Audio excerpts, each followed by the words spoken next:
Second Timothy chapter 3 അതിൻ്റെ ആദ്യത്തെ 5 വാക്യങ്ങളിൽ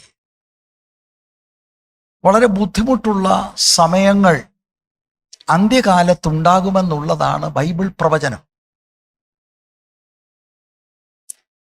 അന്ത്യകാലത്തെക്കുറിച്ച് ഞാൻ ഇനി വിശദീകരിക്കേണ്ട, നിങ്ങൾക്ക് അത് ഇതിനോടകം മനസ്സിലായി എന്ന് ഞാൻ വിശ്വസിക്കട്ടെ. അന്ത്യകാലഘട്ടങ്ങളിൽ ഒരുപാട് സീസണുകൾ ഉണ്ടാകും. ഓരോ കാലഘട്ടങ്ങളിൽ ടെറിബിൾ ടൈംസ്, ഡിഫിക്കൽട്ട് ടൈംസ്, ക്രിസ്ത്യാനിയായി ജീവിക്കാൻ പാടുള്ള സമയം ഉണ്ടാകുമെന്നാണ് ആത്മനിറവിൽ അപ്പോസ്തലനായ പൗലോസ് എഫെസോസിൽ കർത്തൃവേലയിലായിരിക്കുന്ന തിമോത്തിയെ അറിയിക്കുന്നു. ശരിക്കും ഇത് വിശ്വാസത്യാഗത്തെക്കുറിച്ചുള്ള ഒരു മുന്നറിയിപ്പാണ്. അതെൻ്റെ പ്രിയപ്പെട്ട സഹോദരി സഹോദരന്മാർ മനസ്സിലാക്കണം. പെന്തക്കോസ്തി നാള് പോകുമെന്നല്ല, വിശ്വാസത്യജിക്കും, വിശ്വാസത്യാഗം. അത് ബൈബിളിലെ ദൂതാണ്. ഇത് ആദ്യമായിട്ടുള്ളിടത്ത് എഴുതിയതല്ല. 1 തിമോത്തിയോസ് 4:1 മുതലുള്ള വാക്യങ്ങളിൽ ഇത് തന്നെയാണ് ആത്മാവ് തെളിവായി പറയുന്നതെന്ന് അവിടെ എഴുതിയിരിക്കുന്നു. നമ്മുടെ വാഴ്ത്തപ്പെട്ട കർത്താവിൻ്റെ വാക്കുകൾ ഞാൻ നിങ്ങളുടെ ഓർമ്മയിൽ കൊണ്ടുവരികയാണ്. മനുഷ്യപുത്രൻ വരുമ്പോൾ വിശ്വാസം കണ്ടെത്തുമോ? നമ്മൾ ഇതധികം കേൾക്കാത്ത മെസ്സേജ് ആയതുകൊണ്ട് നമ്മൾക്കത് വിശ്വസിക്കാൻ ബുദ്ധിമുട്ടാണ്. അത് നമ്മൾ ചിന്തിക്കാറില്ല. വിശ്വാസത്യാഗം സംഭവിക്കും. അപ്പോസ്റ്റസി എന്ന് പറഞ്ഞാൽ അതിൻ്റെ അർത്ഥം എന്താ? ഒരിക്കൽ തീരുമാനമെടുത്തവർ ആ എടുത്ത തീരുമാനത്തിൽ നിന്ന് പിന്മാറും. അത് ചിലപ്പോൾ അവർ പോലും അറിയില്ല. അങ്ങനെയുള്ള ഒരു കാലഘട്ടമാണ് അന്ത്യകാലഘട്ടം എന്നതാണ് തിരുവെഴുത്തിലൂടെ നമുക്ക് മനസ്സിലാക്കാൻ കഴിയുന്നത്. ഇപ്പോൾ അങ്ങനെയൊരു സമയമാണ്. ഇത് സഭാചരിത്രത്തിൽ ഓരോ സമയങ്ങളിൽ ഉണ്ടായിട്ടുണ്ട്.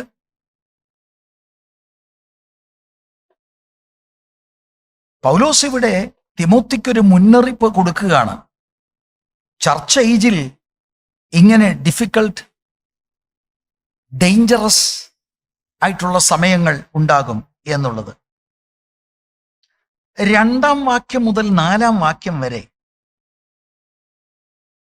18 കൂട്ടം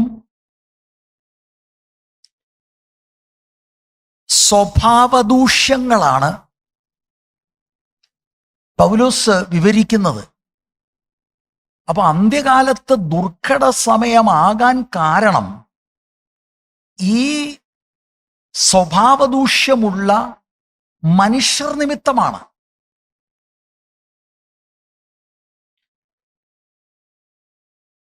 ഇങ്ങനെയുള്ള ടെറിബിൾ ഡേയ്സ് വരാൻ കാരണം because of the activities of terrible people. അതും നമ്മൾ അല്പമായിട്ട് ഒന്ന് ചിന്തിച്ചതാണ്. 6 മുതൽ 9 വരെയുള്ള വാക്യങ്ങളിൽ 5-ാം വാക്യത്തിൻ്റെ അവസാന ഭാഗത്തിൽ ഇങ്ങനെയുള്ളവരെ അവോയ്ഡ് ചെയ്യുക എന്നൊരു പദപ്രയോഗം നിങ്ങൾ ശ്രദ്ധിച്ചു കാണും. അതിൻ്റെ കാരണങ്ങൾ എന്താ?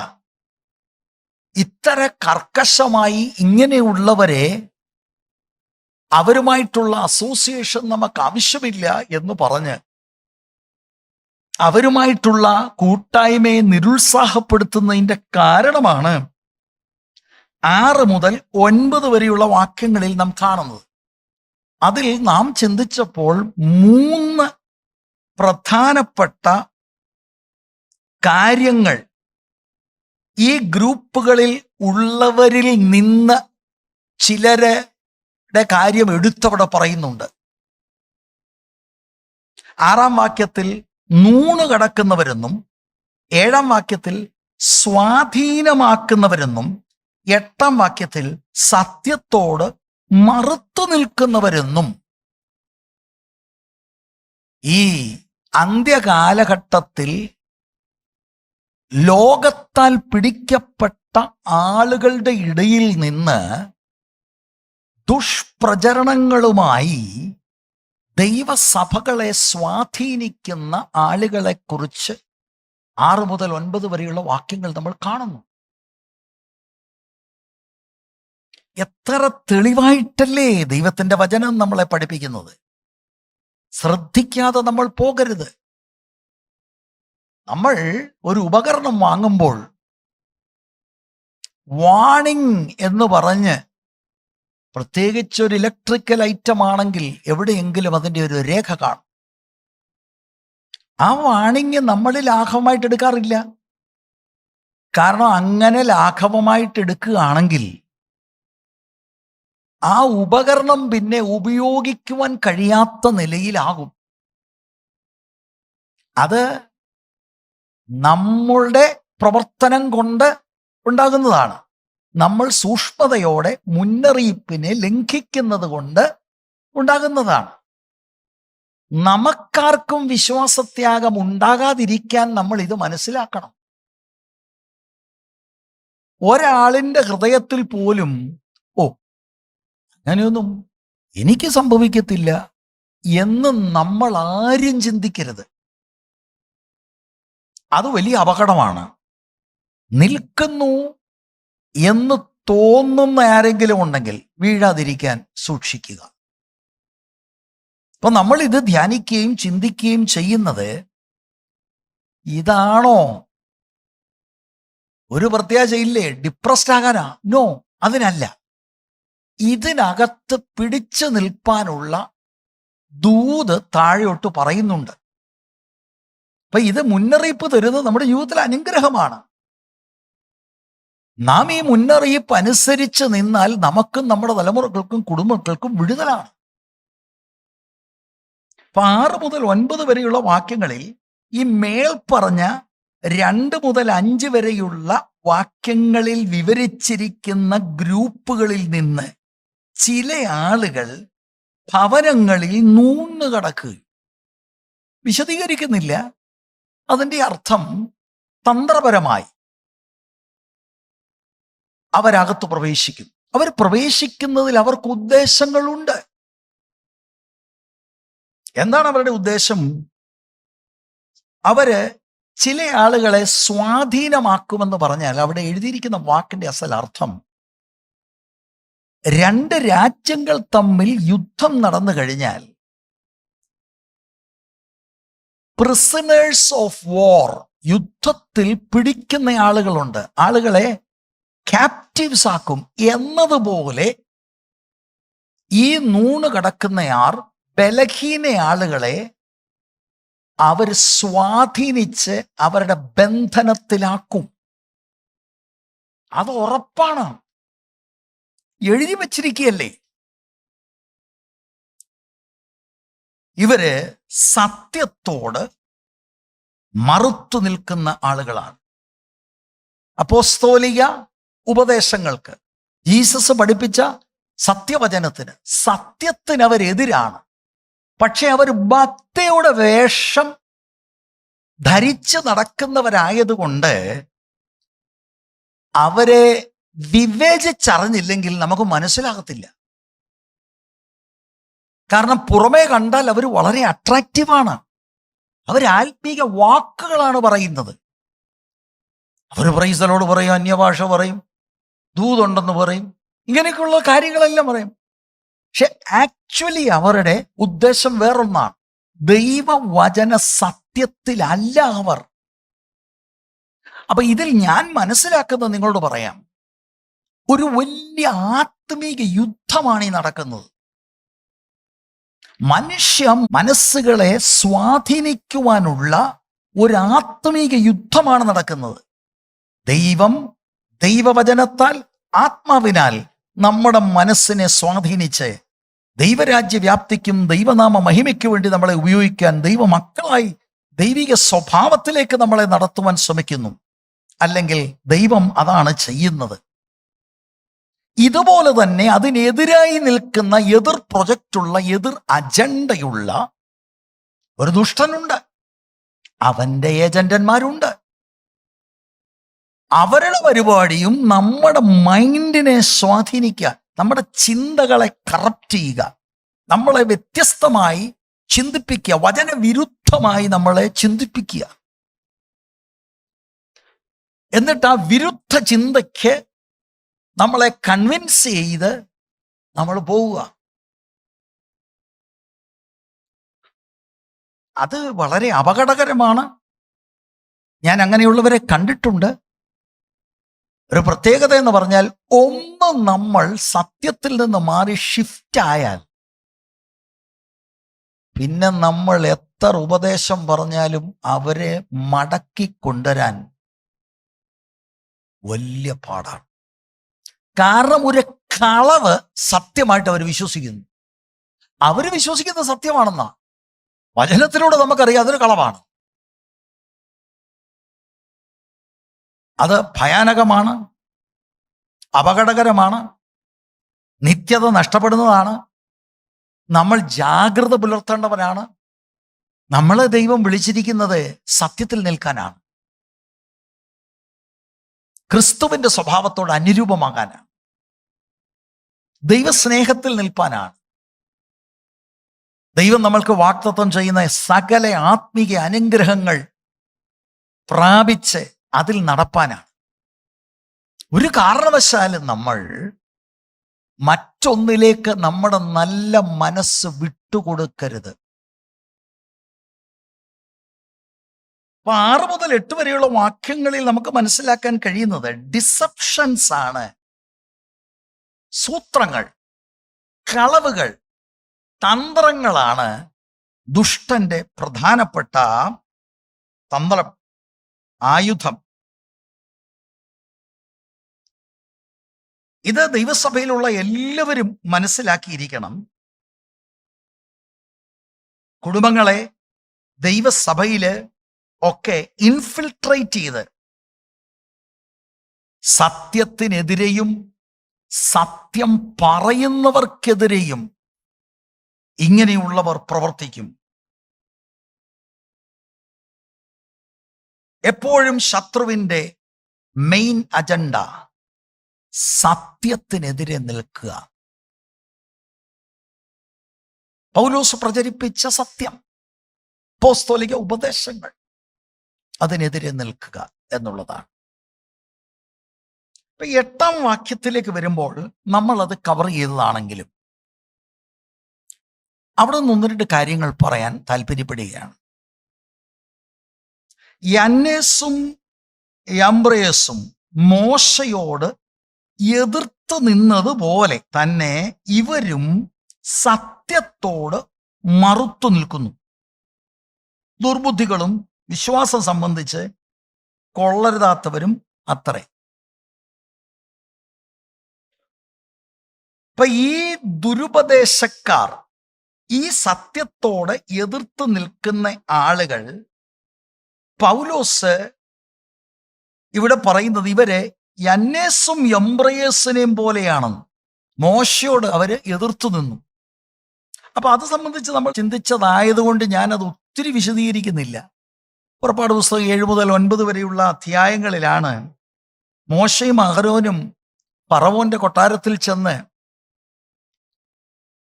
ജനത്തെ വിടുവിക്കുവാനായി സന്ദേശം അറിയിച്ച് അത്ഭുതങ്ങൾ ചെയ്യുന്നത്. ദൈവത്തിന്റെ ശക്തിയാൽ അത്ഭുതങ്ങൾ ചെയ്യുന്നു.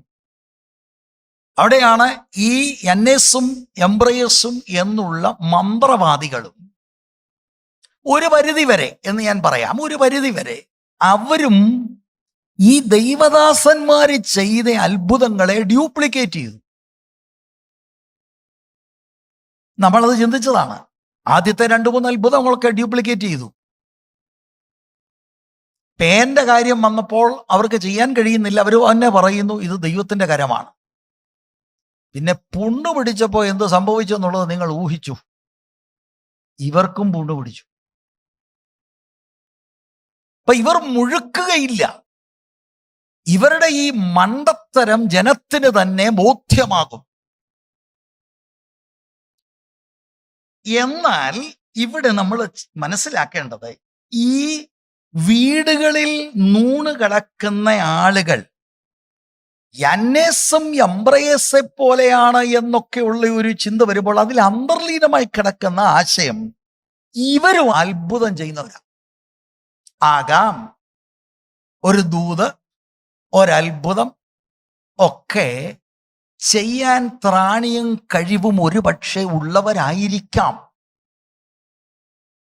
മോശയും അഹരോനും ദൈവം കൊടുത്ത സന്ദേശത്തെ ഉറപ്പിക്കേണ്ടതിന് അവരിലൂടെ അത്ഭുതം നടന്നു.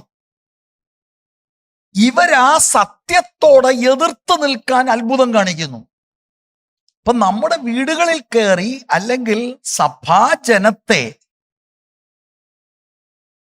വചനം വെളിപ്പെടുത്തുന്ന സത്യത്തിൽ നിന്ന് മാറ്റുവാൻ വേണ്ടി നമ്മുടെ മനസ്സിനെ സ്വാധീനിക്കുന്ന ചില കാര്യങ്ങൾ, ചില വിദ്യകൾ ഇവർ ചെയ്തു എന്ന് വരാം എന്ന ധ്വനി ഈ വാക്യത്തിലുണ്ട്.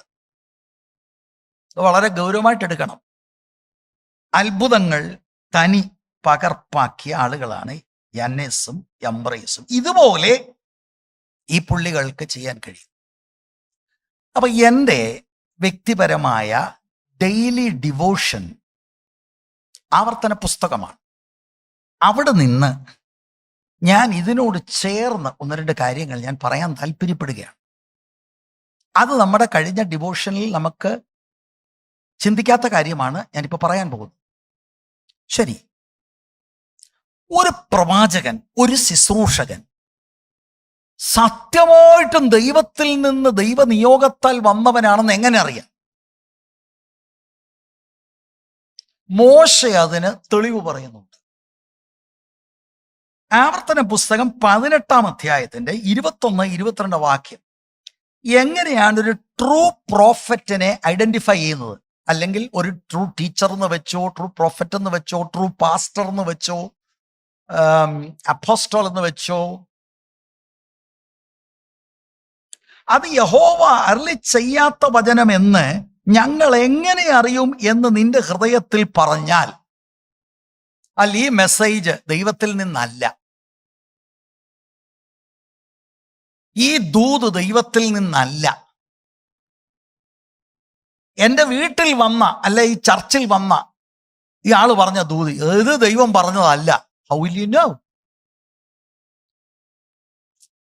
22-ാം വാക്യം, ഒരു പ്രവാചകൻ യഹോവയുടെ നാമത്തിൽ സംസാരിക്കുന്ന കാര്യം സംഭവിക്കുകയും ഒത്തുവരികയും ചെയ്താൽ, ഒത്തുവരികയും ചെയ്യാഞ്ഞാൽ, രണ്ട് ഓർത്തോ നിങ്ങൾ, ചെയ്താൽ അവൻ കറക്റ്റാ, ചെയ്യാഞ്ഞാൽ എന്നതാണ് വാക്യം. ചെയ്യാഞ്ഞാൽ അത് യഹോവ അരുളി ചെയ്തതല്ല. ഒരാൾ പ്രവചിച്ചു, പക്ഷെ അത് നടന്നില്ല, ആ ആള് ഫ്രോഡാണ്. ഇതാണ് ഇതിന്റെ അർത്ഥം. പ്രവാചകൻ അത് സ്വയംകൃതമായി സംസാരിച്ചതത്രേ, അവനെ പേടിക്കരുത്. കൈന്നിട്ട് പറഞ്ഞതാ, കൈന്നിട്ട് പറഞ്ഞതല്ല, കൈന്നിട്ട് തട്ടിയതാ. എന്നോട് നേരിട്ട് ഒരിക്കൽ ഒരു ദൂത് പറയുന്ന ആളിത് പറഞ്ഞു. അദ്ദേഹത്തിനുണ്ടായ അനുഭവം ഞാനതിവിടെ എടുത്തു പറയാം. എന്നോട് പറഞ്ഞു, അദ്ദേഹത്തിന് ദൈവം ഒരു വരദാനം കൊടുത്തു. ദൈവം കൊടുത്തതാണ്. അദ്ദേഹം പ്രാർത്ഥിക്കുമ്പോൾ കൃത്യമായിട്ട് ആളുകളുടെ പേരുൾപ്പെടെ അദ്ദേഹത്തിന് മനസ്സിലാവും. അതിൻ്റെ ഒരു സാമ്പിൾ അദ്ദേഹം പറഞ്ഞു. അന്ന്, ഇത് വർഷങ്ങൾക്ക് മുമ്പ് നടന്നതാ,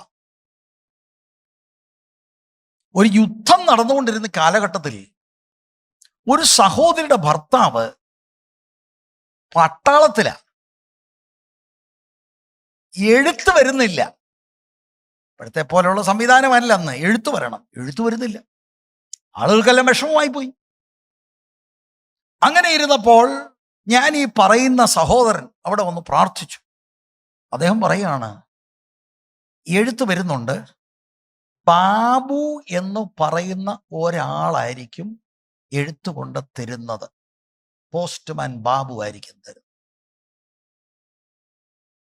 അവര് ചിന്തിച്ചപ്പോൾ അവരുടെ പോസ്റ്റ്മാൻ ബാബു ഒന്നുമല്ല.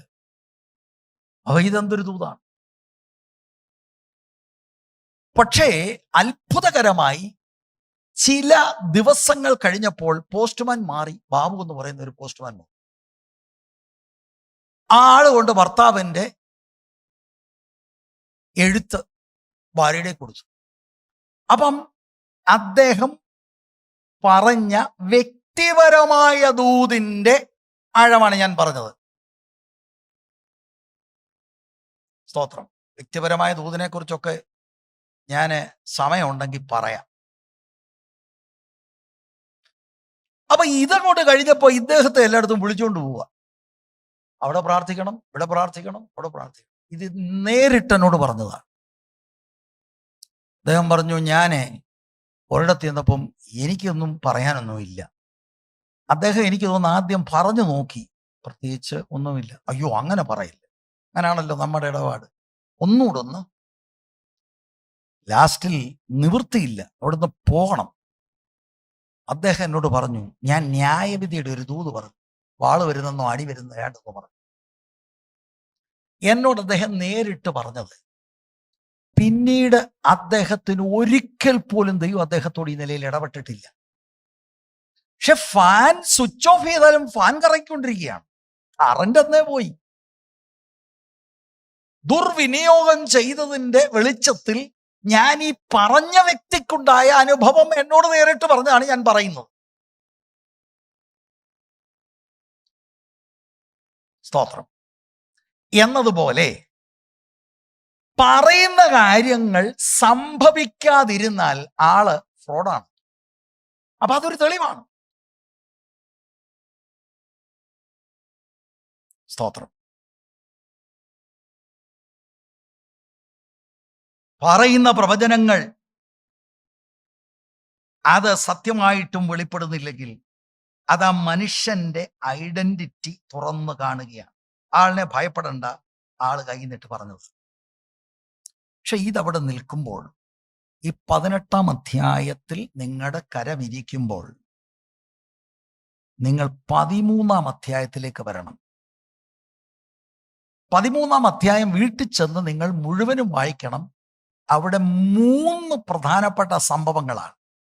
ഒന്ന്, പ്രവാചകൻ എങ്ങനെയാണ് ദൈവജനത്തെ അകറ്റുന്നത്. 2, സ്വന്തക്കാരെങ്ങനെ അകറ്റുന്നത്.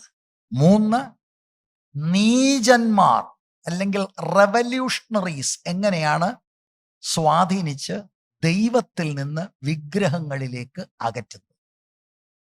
3 കാര്യങ്ങളുണ്ട്. ആദ്യത്തെ 6 വാക്യങ്ങളിൽ നമുക്ക് നിൽക്കാം.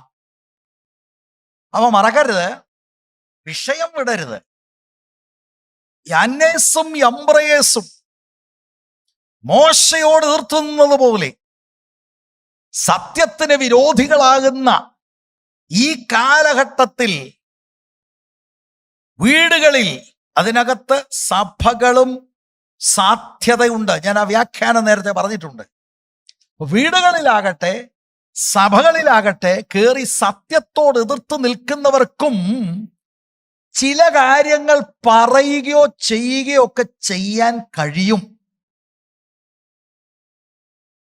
അപ്പൊ അതിന്റെ വെളിച്ചത്തിൽ 18-ാം അധ്യായത്തിൽ ആവർത്തന പുസ്തകം വന്നപ്പോൾ ചെയ്യുന്നത് ശരിയല്ലെങ്കിൽ, പറയുന്നത് തെറ്റിയാൽ ആള് തെറ്റാണ്, അത് ഒറ്റയടിക്ക് തെറ്റാ. പക്ഷെ 13-ാം അധ്യായത്തിലേക്ക് വരുമ്പോൾ ചെയ്യുന്നത് ശരിയാണെങ്കിലും പറയുന്നത് അച്ചട്ടായിട്ട് വന്നാലും ഇയാളിനെ വിശ്വസിക്കേണ്ട കാര്യമില്ല. വചനവിരുദ്ധമാണെങ്കിൽ എല്ലാത്തിൻ്റെയും വിവേചനത്തിൻ്റെ അടിസ്ഥാനം ദൈവത്തിൻ്റെ വചനമാ. വചനമറിയത്തില്ലെങ്കിൽ you are in a mess.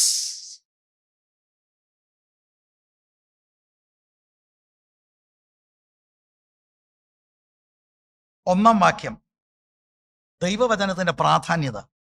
ഞാൻ നിങ്ങളോട് ആജ്ഞാപിക്കുന്നതൊക്കെയും പ്രമാണിച്ച് നടപ്പീൻ. അതിനാണ് ദൈവവചന ശുശ്രൂഷ, അല്ലാതെ നോട്ട് എഴുതിയെടുക്കാനേ അല്ല.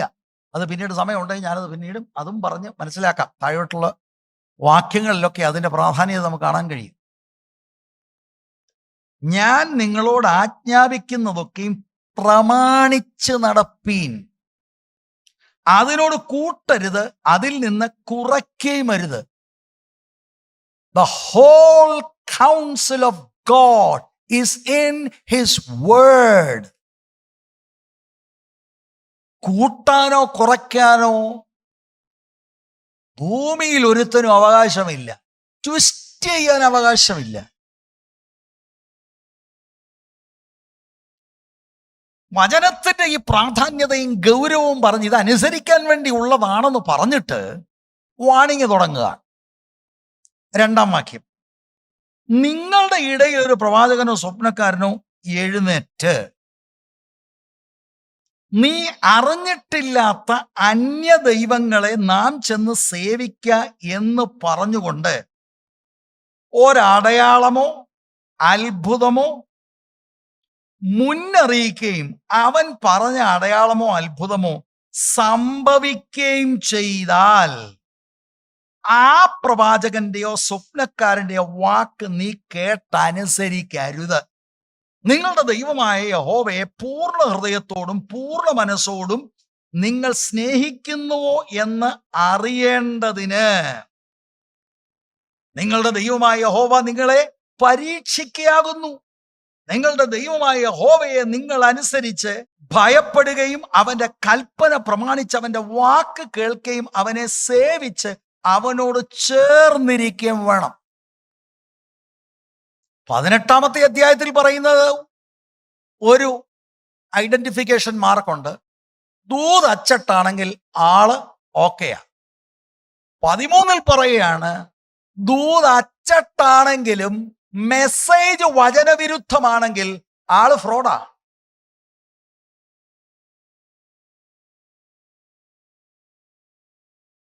അപ്പൊ എങ്ങനെയാ അളക്കേണ്ടത്? Word of God is the measuring rod. നിങ്ങൾ നോക്കത് 2-3 വാക്യങ്ങളിലാണ് നമ്മൾ കണ്ടത്. ഈ പ്രവാചകനോ സ്വപ്നക്കാരനോ എഴുന്നേറ്റിട്ട് എന്താ പരിപാടി? നീ അറിഞ്ഞിട്ടില്ലാത്ത അന്യ ദൈവങ്ങളെ നാം ചെന്ന് സേവിക്കുക എന്ന് പറഞ്ഞുകൊണ്ട് ഒരു അടയാളമോ അത്ഭുതമോ മുന്നറിയിക്കുകയും അവൻ പറഞ്ഞ അടയാളമോ അത്ഭുതമോ സംഭവിക്കുകയും ചെയ്താൽ, വിഗ്രഹ ആരാധനയിലേക്ക് ദൈവത്തോട് ഉടമ്പടി ചെയ്ത ദൈവജനത്തെ തിരിക്കാൻ വേണ്ടി ശത്രുപക്ഷം ചേർന്ന് അച്ചട്ടായിട്ടുള്ള അത്ഭുതം, അച്ചട്ടായിട്ടുള്ള ദൂത് പറഞ്ഞിട്ട് വചനവിരുദ്ധമായ വചനത്തിൽ നിന്നും ജീവനുള്ള ദൈവത്തിൽ നിന്നും അകറ്റുന്ന മെസ്സേജ് കൊടുത്തു.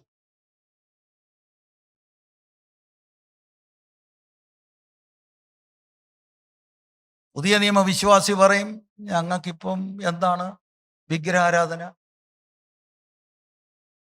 ന്യൂ ടെസ്റ്റ്മെന്റിൽ ഐഡോളട്രി എന്ന് പറയുന്നത്, വിഗ്രഹാരാധന എന്ന് പറയുന്നത് അക്ഷരീകമായ ഒരു ബിംബമാകണമെന്നില്ല. പുതിയ നിയമത്തിൽ വളരെ സട്ടിലാണ്, സോഫിസ്റ്റിക്കേറ്റഡ് ആണ്. വിഗ്രഹങ്ങൾ ഇല്ലായിരുന്നെങ്കിൽ 1 യോഹന്നാന്റെ ലേഖനത്തിന്റെ അവസാന വാക്കിൽ കുഞ്ഞുങ്ങളെ വിഗ്രഹങ്ങളിൽ നിന്ന് ഒഴിഞ്ഞിരിക്കാൻ പറയേണ്ട കാര്യമില്ലായിരുന്നു. പുതിയ നിയമത്തിൽ വിഗ്രഹമുണ്ട്. ഇതിലേക്ക് നമ്മളെ നയിക്കുന്ന ദൂത് സത്യത്തിൽ നിന്ന് നമ്മളെ മാറ്റുന്നതാണ്. ദൂത് ചിലപ്പോൾ ശരിയായിരിക്കും, പക്ഷെ പറഞ്ഞ മെസ്സേജ് നിന്റെ ദൈവത്തിൽ നിന്ന് നിന്റെ ഹൃദയത്തെ മാറ്റുന്നതാണെങ്കിൽ ആള് വഞ്ചകനാണ്, ആള് ഫ്രോഡാണ്.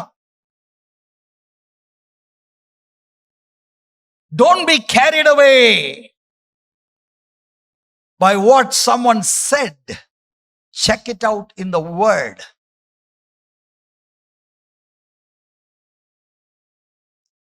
ദൈവമക്കൾ ഇത് മനസ്സിലാക്കണം. പുതിയ നിയമ വിശ്വാസിക്ക് എന്താണ് ഈ വിഗ്രഹാരാധന? എന്തുമാകാം. ചിലപ്പോ സെൽഫ് സെന്റേർഡ്നെസ് ആകാം.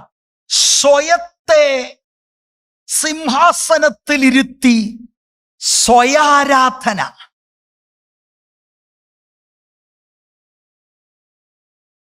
മറ്റു ചിലപ്പോൾ അത്യാഗ്രഹമായിരിക്കാം.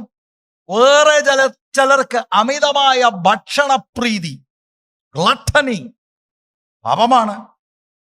മറ്റു ചിലർക്ക് ചില മെറ്റീരിയൽ കാര്യങ്ങളോടുള്ള അമിതമായ സ്നേഹം.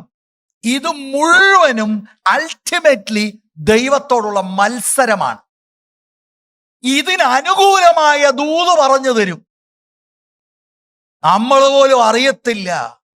നമ്മുടെ അകത്ത് ചില കൊതികളെ ജനിപ്പിച്ച് നമ്മളെ ജീവനുള്ള ദൈവത്തിൽ നിന്ന് മാറ്റിക്കളയും.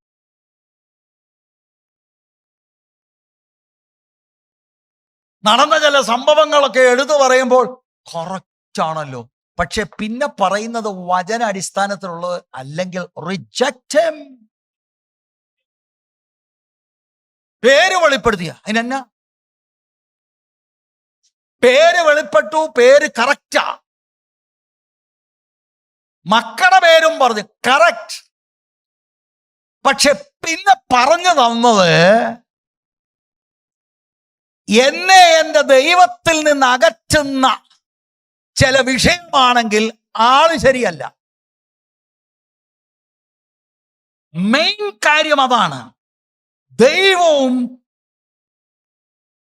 ദൈവവുമായിട്ട് ഉടമ്പടി ബന്ധത്തിലായിരിക്കുന്ന ജനവും തമ്മിലുള്ള അഭേദ്യ ബന്ധമാണ് വലുത്.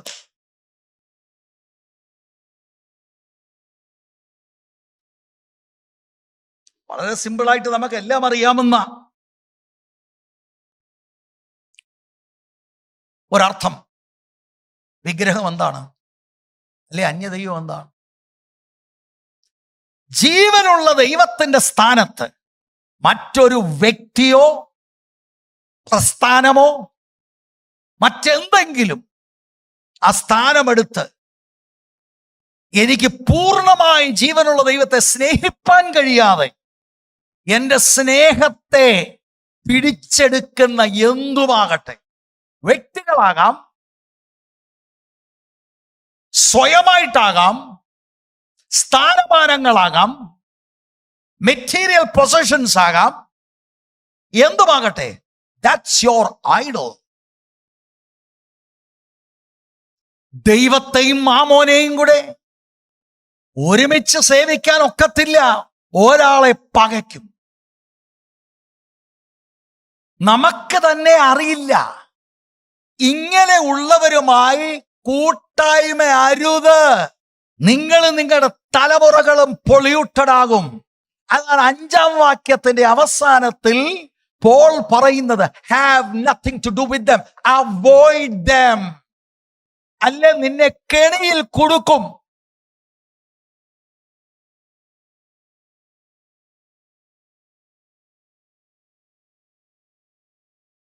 ഏതെങ്കിലും ഒരു വ്യക്തിയോടായിരിക്കാം, ഒരു വസ്തുവിനോടായിരിക്കാം എനിക്കങ്ങ് അമിതമായ ആരാധന, അമിതമായ ഡിവോഷൻ, എൻ്റെ സമയം മുഴുവൻ അതാണ് വിഷയം.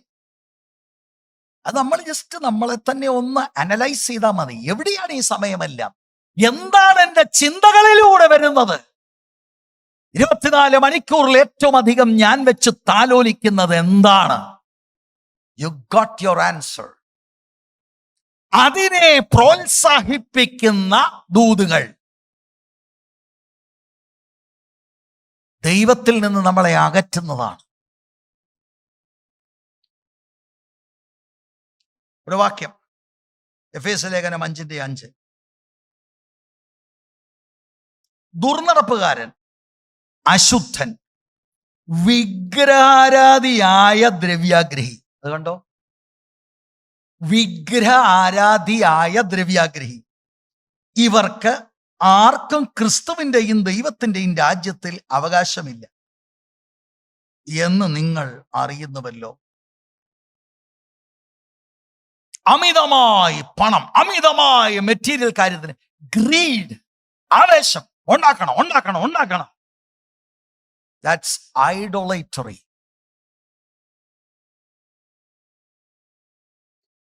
അർഹിക്കുന്നതിനപ്പുറമായി എനിക്ക് വേണം വേണം വേണം എന്നുള്ള ആ അമിതാവേശം ദൈവത്തോടുള്ള ഭക്തിയിൽ നിന്നും സ്നേഹത്തിൽ നിന്നും നമ്മളെ അകറ്റുന്നതാണ്.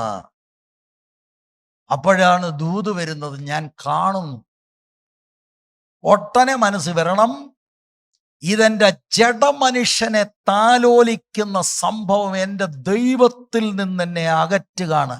കണ്ടീഷനല്ല. പക്ഷെ നമ്മൾ പൊങ്ങുന്നത് അവിടെ.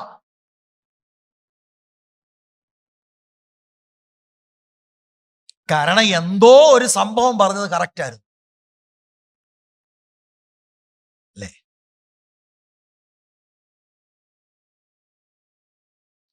ഞാൻ ഇങ്ങോട്ട് കയറി വരുമ്പോൾ തന്നെ ഈ വണ്ടി അല്ല അച്ഛന് നേരത്തെ ഉണ്ടായിരുന്ന വണ്ടി, ഒരു മരുതിയുടെ വണ്ടി. ആന്നു പക്ഷെ എങ്ങനെ അറിയാം? അത് ഞാൻ കയറി വരുമ്പോ തന്നെ ഞാനിങ്ങനെ കണ്ടുകൊണ്ട് കയറി വരികയായിരുന്നു. ഇവിടെ ഈ വണ്ടിയുമല്ല ഇപ്പോൾ നിലവിലുള്ളത്. ഞാൻ കാണുകയാണ് ഈ കാർ പോർച്ചിൽ ചിലത് വലിയൊരു സംഭവം അങ്ങ് പറയും. അത് മതി. അച്ചായനും അമ്മാമയും കൂടെ കൂടി പുള്ളിക്കൊരു 10,000 രൂപയും കൊടുത്ത് കയ്യുമൊക്കെ അടിച്ച് മിന്നിച്ച് എല്ലാം റെഡിയാണ്. ആക്ച്വലി അവിടെ നടന്നത് എന്താണ്? What is it? ദൈവഹിതമാണ് ഒരു കാറ് കിട്ടുന്നതെങ്കിൽ കിട്ടിക്കോളും. അതെന്റെ ആവേശമല്ല. ഞാൻ അതിനല്ല ദൈവത്തെ ആരാധിക്കുന്നത്. ഓ, കാറ് കിട്ടിയതിനെ hallelujah hallelujah. Not at all. That's not worship. I worship God because He is God. നമ്മളെ തിരിക്കുകയാണിത്. അതിന്റെ കൂട്ടത്തിൽ 1-2 കാര്യം കൂടെ പറയും. മിക്കതും ഭൗതികമാണ്. പിന്നെ അയൽവാസികളെ തമ്മിൽ അടുപ്പിക്കും. ഇതെല്ലാം വളരെ നൈസായിട്ട് വിശ്വസനീയമാക്കും. പക്ഷെ സത്യത്തിനെതിരാണിത്. സത്യത്തിനെതിരാണ്. കൊലോസ്യർ 3:5 എന്താണ് പറയുന്നത്? ആകയാൽ ദുർനടപ്പ്, അശുദ്ധി, അതിരാഗം, ദുർമോഹം, വിഗ്രഹാരാധനയായ അത്യാഗ്രഹം, ഇങ്ങനെ ഭൂമിയിലുള്ള നിങ്ങളുടെ അവയവങ്ങളെ മരിപ്പിപ്പീൻ. യോഗം കഴിയുമ്പോൾ ഉറപ്പാണ് നിന്നോട് പറയും, പുള്ളി പറയുന്നവരൊന്നും നമുക്ക് ജീവിക്കാൻ നോക്കത്തില്ല, നമുക്ക് ഇച്ചിരി അതും വേണം ഇത് വേണം എന്നൊക്കെ പറയും. ആ ആളിനെ നീ സൂക്ഷിച്ചോണം. ആ ആളിനെ സൂക്ഷിച്ചോണം. കാരണം ആ ആള് സത്യത്തിനെതിരാണ്.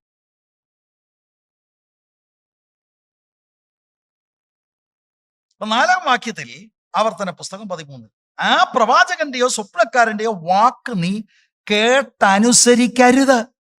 നിങ്ങളുടെ ദൈവമായ യഹോവയെ പൂർണ്ണ ഹൃദയത്തോടും പൂർണ്ണ മനസ്സോടും നിങ്ങൾ സ്നേഹിക്കുന്നു എന്ന് അറിയേണ്ടതിന്. അതാണ് ദൈവം ആഗ്രഹിക്കുന്നത്. അതിൽ നിന്ന് കടുകിട മാറ്റുന്നത് ഫ്രോഡാണ്, തെറ്റാണ്.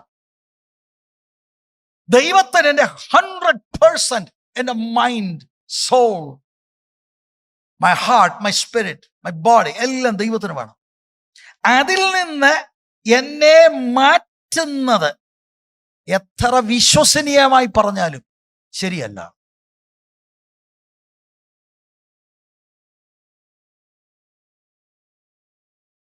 അപ്പോൾ പ്രവാചകന്റെ ദൂത് അച്ചട്ടായിരുന്നു. പക്ഷെ അതിനുശേഷം പറഞ്ഞത് ഒരു വ്യാജ മെസ്സേജാണ്. ആ വ്യാജ മെസ്സേജ്, ആ പ്രവചനം അക്യുറേറ്റ് ആയി. എന്നിട്ട് ഈ വ്യാജ മെസ്സേജ് പറയുമ്പോൾ ഓർത്തോണം, ചൂണ്ടയ്ക്ക് പോയി ചൂണ്ടയിടുമ്പോൾ മീൻ വന്ന് കൊത്താൻ വേണ്ടി ചൂണ്ടയുടെ അറ്റത്ത് ഘടിപ്പിക്കുന്ന വെര പോലെയാണ്. ബത്തക്കറി കൊത്തും, ഒരു വലിയും വലിക്കും, ജീവിതത്തിൽ പിന്നെ ഊരത്തില്ല.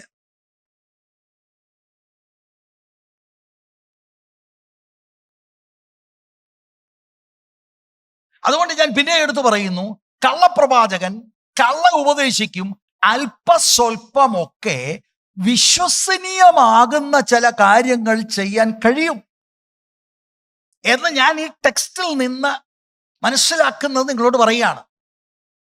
പക്ഷെ അവരധികം മുഴുക്കുകയില്ല. അവരുടെ ഫോളി ആളുകൾക്ക് വെളിപ്പെടും.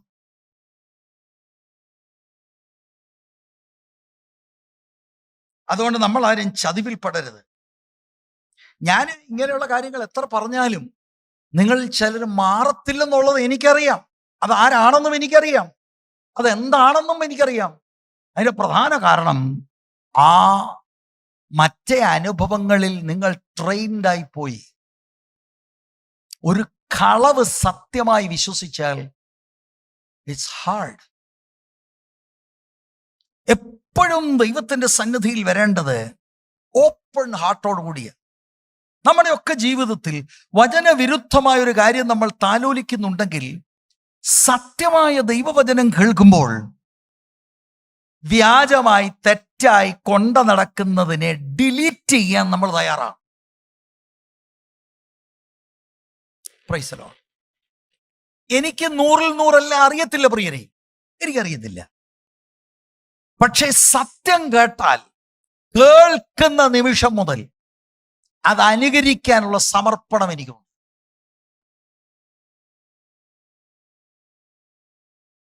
Praise the Lord. സത്യത്തിന് വിരോധി ആകരുത്. അതുകൊണ്ട് ഇവിടെ നിന്ന് ഞാൻ മനസ്സിലാക്കുന്നത്, ഒരിക്കലും സ്റ്റാൻഡേർഡ് ഓഫ് ട്രൂത്ത് എന്ന് പറയുന്നത് മിറാക്കുലസ് സൈനോ വണ്ടറോ മറ്റേതെങ്കിലും ഹ്യൂമൻ എക്സ്പീരിയൻസോ അല്ല. It is God's matchless word. Oh, I felt like, I got a good feeling. Maybe. അതല്ല മാനദണ്ഡം. What does the scripture say?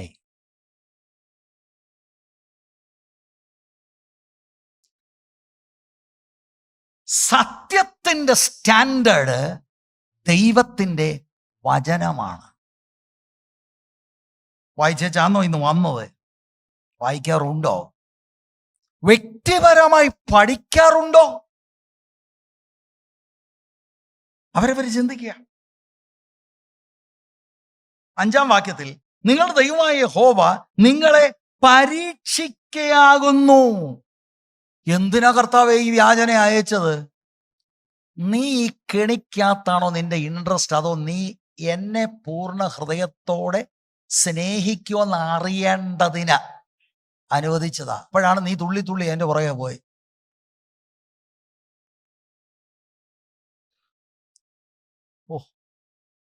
അപ്പൊ ഇത് ഇന്നലെ തുടങ്ങിയൊന്നും അല്ലിത്. മോസസ് ഇസ്രായേൽ ജനത്തോട് പറഞ്ഞു കൊടുക്കുന്ന കാര്യമാണിത്. നിങ്ങളുടെ ദൈവമായ യഹോവയെ നിങ്ങൾ അനുസരിച്ച് ഭയപ്പെടുകയും അവന്റെ കൽപ്പന പ്രമാണിച്ച് അവന്റെ വാക്ക് കേൾക്കുകയും അവനെ സേവിച്ച് അവനോട് ചേർന്നിരിക്കുകയും വേണം.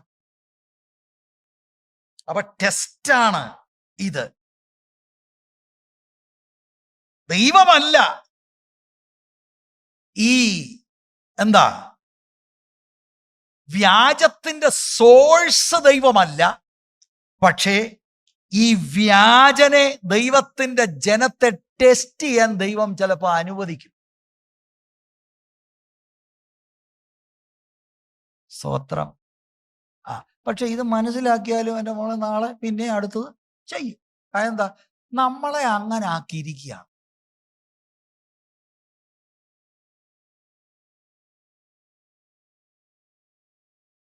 സ്തോത്രം. 6-ാം വാക്യം ശ്രദ്ധിക്കണം. അത് കഴിഞ്ഞിട്ട് ആ ഭാഗം വിടാം. ഒരു പ്രവാചകനോ സ്വപ്നക്കാരനോ മിസ്രയീം ദേശത്ത് നിന്ന് നിങ്ങളെ കൊണ്ടുവന്നവനും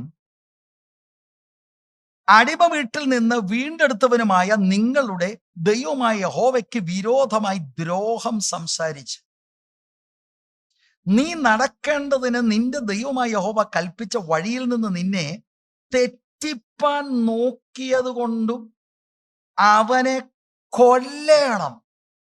വാവ്. ദൈവത്തിൽ നിന്ന് നിന്നെ തെറ്റിക്കാൻ വന്നവനെ എന്ത് ചെയ്യണം?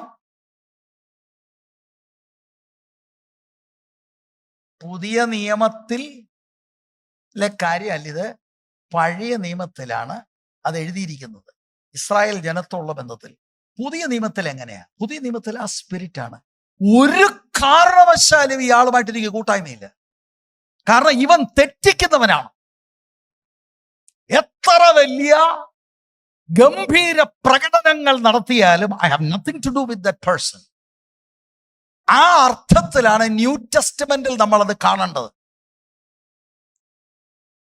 പഴയ നിയമത്തിൽ നോക്കിക്കേ, അതെന്താ കാരണം? അങ്ങനെ നിന്റെ മധ്യേ നിന്ന് ദോഷം നീക്കിക്കളയണം. ഇവൻ ദോഷമാണ്, ഇവന്റെ വഴികൾ വ്യാജമാണ്, ഇവൻ കറപ്റ്റ് ചെയ്യും നിന്റെ വീടിനെയും സഭയെയും. Have nothing to do with him. സ്തോത്രം. ഒരു വാക്യം കൂടെ, യെരമ്യാ പ്രവാചകന്റെ പുസ്തകം 23-ാം അധ്യായം 28-29 വാക്യം. ഇവിടെ നിന്ന് എനിക്ക് നിങ്ങളോട് പറയാനുള്ളത്, ഈ പ്രൊഫറ്റിക് കാര്യങ്ങൾ ദൈവവചനത്തെ ഓവർഷാഡോ ചെയ്യാൻ അനുവദിക്കരുത്. വചനമാണ് പ്രധാനം. സ്വപ്നം കണ്ട പ്രവാചകൻ സ്വപ്നം വിവരിക്കട്ടെ. എന്റെ വചനം ലഭിച്ചിരിക്കുന്നവൻ എന്റെ വചനം വിശ്വസ്തയോടെ പ്രസ്താവിക്കട്ടെ. അടുത്ത കേൾക്കണേ, വൈക്കോലും കോതമ്പും തമ്മിൽ ഒക്കുമോ എന്ന് യഹോവയുടെ അരുളപ്പാട്. അപ്പൊ വൈക്കോൽ ഏതാ? കോതമ്പ് ഏതാ? ഈ വാക്യം ഉണ്ടോ പാസ്റ്ററെ? വാക്യല്ലേ കാണിച്ചേ. അല്ല, എന്നാലും എനിക്ക് മറ്റേ പുള്ളിയെ കൂടുന്ന കണ്ട് ഒന്ന് പ്രാർത്ഥിച്ച് നോക്കാം. എന്നിങ്ങോട്ട് നോക്കാനാ? എന്റെ വചനം തീ പോലെയും പാറയെ തകർക്കുന്ന ചുറ്റിക പോലെയും അല്ലയോ എന്ന് യഹോവയുടെ അരുളപ്പാട്.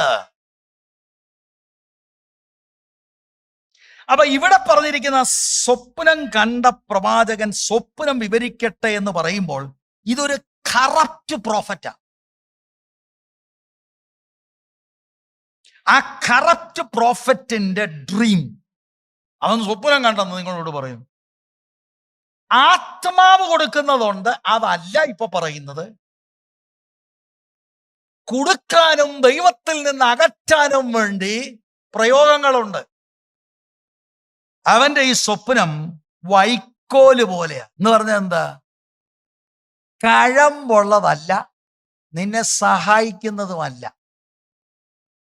Like chaff. ദൈവത്തിന്റെ വചനം വിശ്വസ്തയോടെ പഠിപ്പിക്കുകയാണെങ്കിൽ, പ്രസംഗിക്കുകയാണെങ്കിൽ, പ്രവചിക്കുകയാണെങ്കിൽ അത് കോതമ്പ് പോലെയാ. എന്ന് പറഞ്ഞാൽ എന്താ? അത് പുഷ്ടി കൊണ്ടുവരുന്നതാ, ആരോഗ്യം കൊണ്ടുവരുന്നതാ, ജീവൻ കൊണ്ടുവരുന്നതാ. സ്തോത്രം.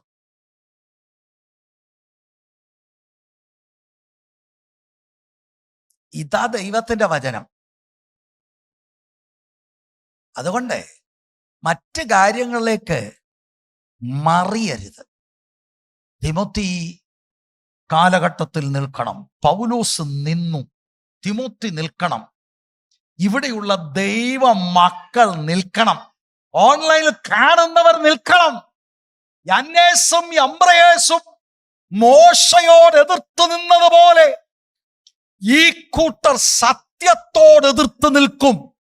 എതിർത്ത് നിൽക്കുമ്പോൾ അവരുടെ കാര്യങ്ങൾ ഫലിപ്പിക്കാനായി ചില കാര്യങ്ങൾ കൺവിൻസിംഗ് ആയി അവതരിപ്പിച്ചു എന്ന് വരാം. പക്ഷെ നിങ്ങളുടെ ഹൃദയത്തിന്റെ 100% സ്നേഹത്തിൽ നിന്ന് എവിടെയെങ്കിലും ദൂതിൽ അയക്കുന്നത് നിങ്ങൾ ശ്രദ്ധിച്ചാൽ അവനെ ഭയപ്പെടരുത്. അവനാള് ശരിയല്ല. ദൈവവുമായിട്ടുള്ള ബന്ധമാണ് ഏത് കാര്യത്തെക്കാളും ഏത് വ്യക്തിയെക്കാളും വലുത്. Praise God. ഹാലേലൂയ.